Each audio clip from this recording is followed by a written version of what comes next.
Good afternoon and welcome to another episode of Business Spotlight. I'm very excited today to sit down with Yuyan from Journeylab.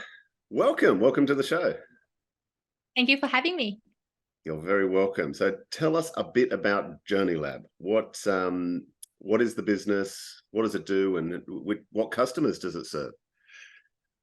Of course. So Journeylab is an enterprise SaaS product that's in the space of strategy to execution. Mm-hmm. So for many people, strategy to execution probably doesn't really mean that much. Some fluffy consulting words.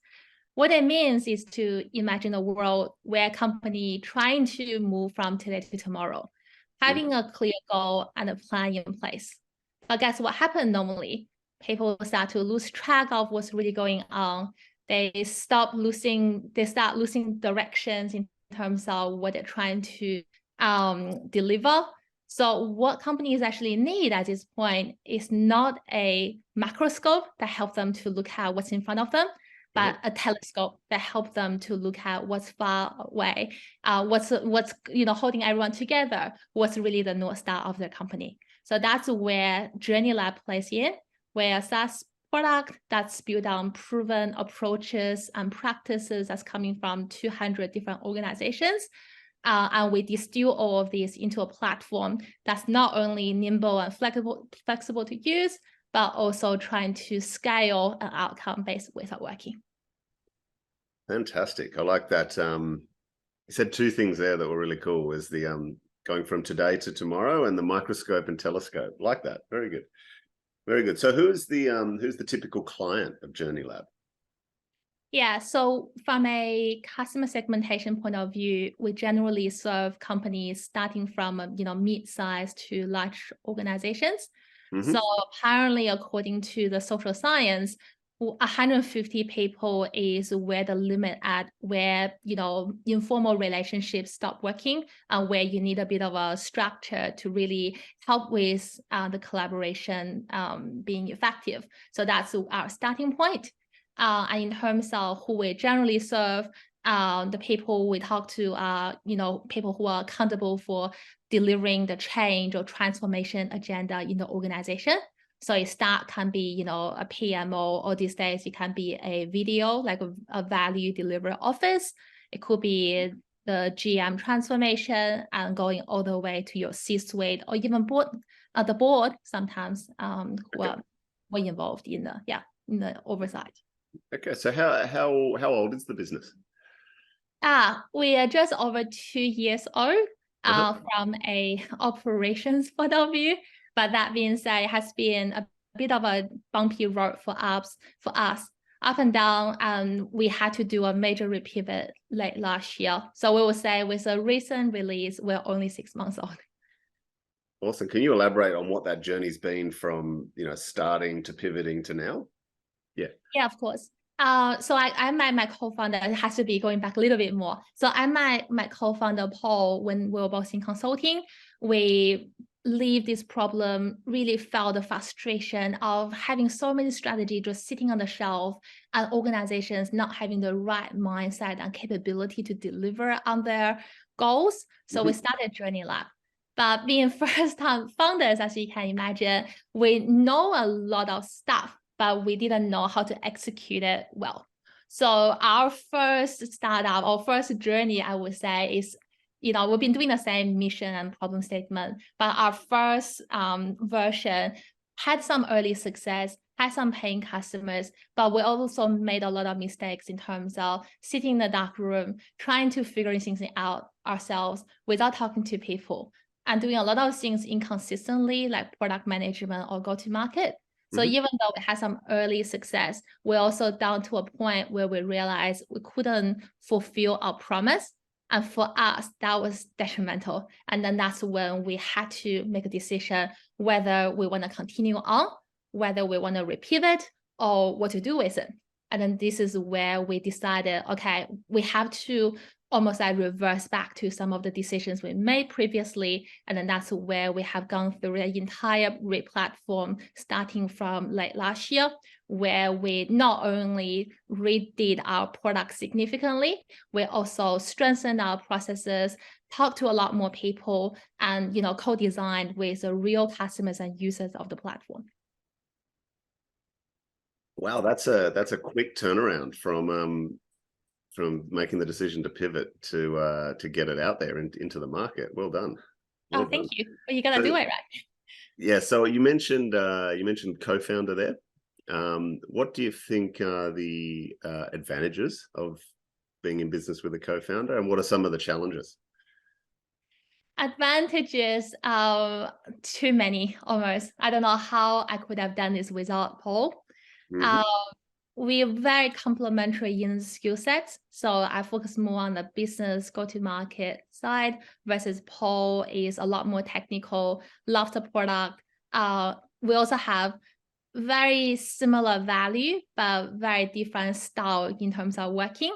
So that almost like bring that diversity in thinking to our discussions to, Journeylab, and how do we build the teams and culture around it. And also obviously when things get difficult, this is also good to have each other to almost like fall back on. Yep.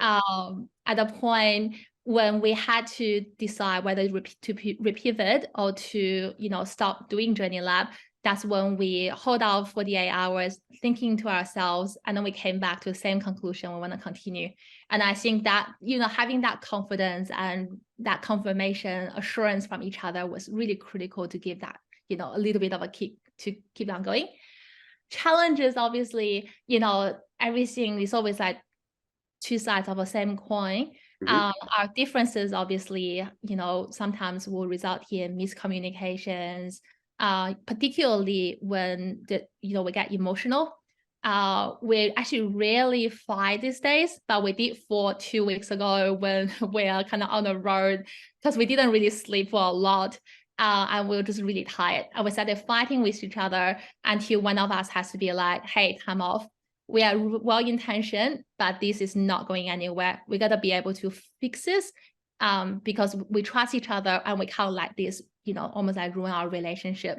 So some of the challenges, I guess, is always that differences in communications, but then it's also critical that we can find a way to make it work for us. Yeah, nice, very good. You mentioned you have a team. How would you describe your leadership style? My leadership style. It's funny you asked that because of the moment when I fought with Paul last 2 weeks ago was because he called me a micromanager, and I really took personal offense to it because I don't really consider myself as a macromanager, and if anything, that's the last thing I want to be. From a leadership style, I think I want people to do the best they can.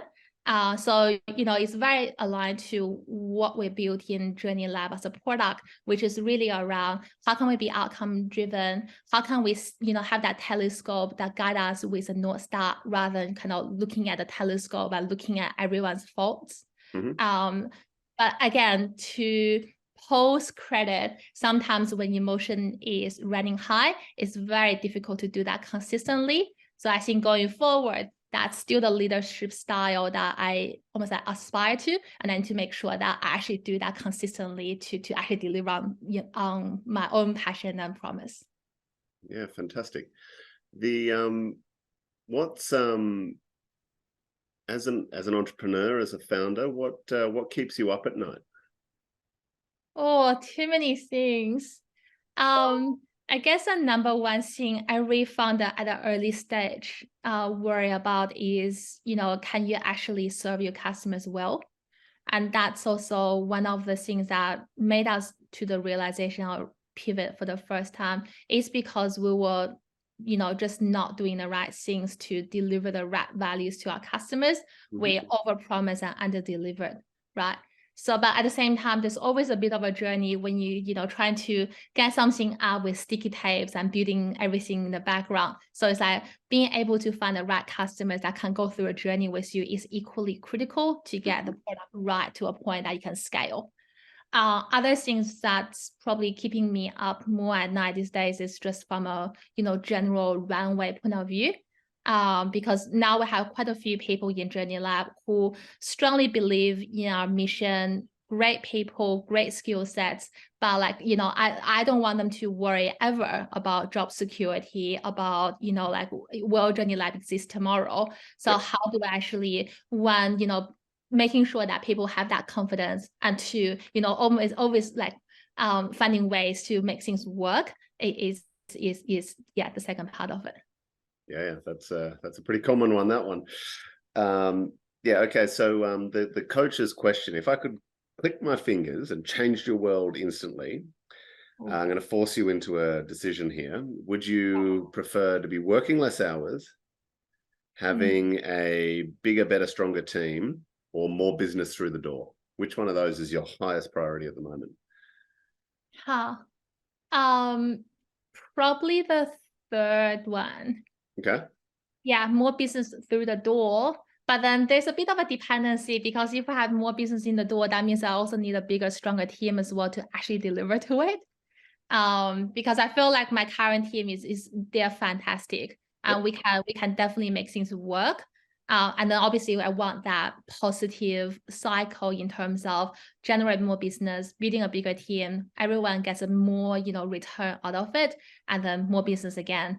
But I feel like as an early stage startup, particularly in the enterprise stage space, credibility, confidence, having that testimonial, having more business knocking on the door are definitely things that's probably the hardest to achieve. Yep. Yeah. Yeah, that's the most common answer to that question. Okay, well, there you go. Yeah. Yeah, it's what keeps businesses alive. We got to get the money coming in. Yeah. So, yeah, relatively new business. You've just done a pivot. What's from here looking forward, say 12 months? What are you most excited about for the business? Yeah, definitely the most excited is releasing our new version to the market, and, bring customers in to actually use the product to, change how they work, change their ways of working. One thing I just love about, being in a startup and building a product is really when you see customers' face just lit up, when they see kind of what you can do for them and how they can imagine themselves in that better state. It just like drives me, every day when I get up, right?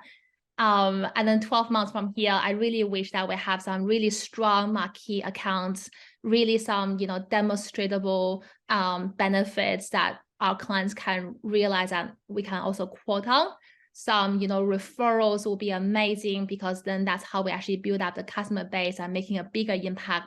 And obviously, as we, go through that bit of a upward trajectory, I just would like to reward my team more. They've been working extremely hard without much to really leverage on. So anything nice for them will be great as well. And just maybe building a bigger team to help them with the workload a bit.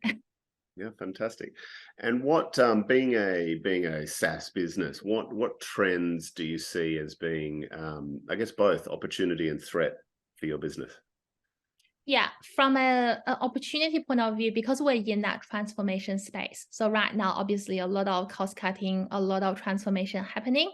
So where we see this is actually a pretty good sweet spot that people are looking for. And because we're nimble, not a massive enterprise solution that takes 12 months to implement, there is that's making the business case a lot easier to go through.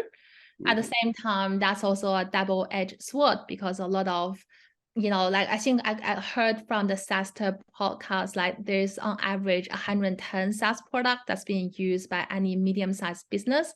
So a lot of businesses are also trying to consolidate SaaS product. Yeah. And we actually lost deals recently because of people wanting to sweat their existing assets, even though probably, our solution is more niche, is better. But at the same time, how do we actually get in, given, everyone's trying to cut discretionary costs is definitely a challenge. Yeah, okay, fantastic.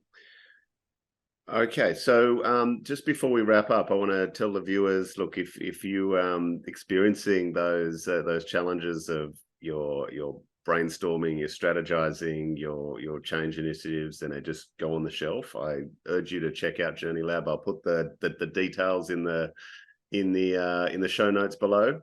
And so, Yuyan, thank you very much. It's been an awesome interview. I can't believe the number of SaaS products that businesses are using.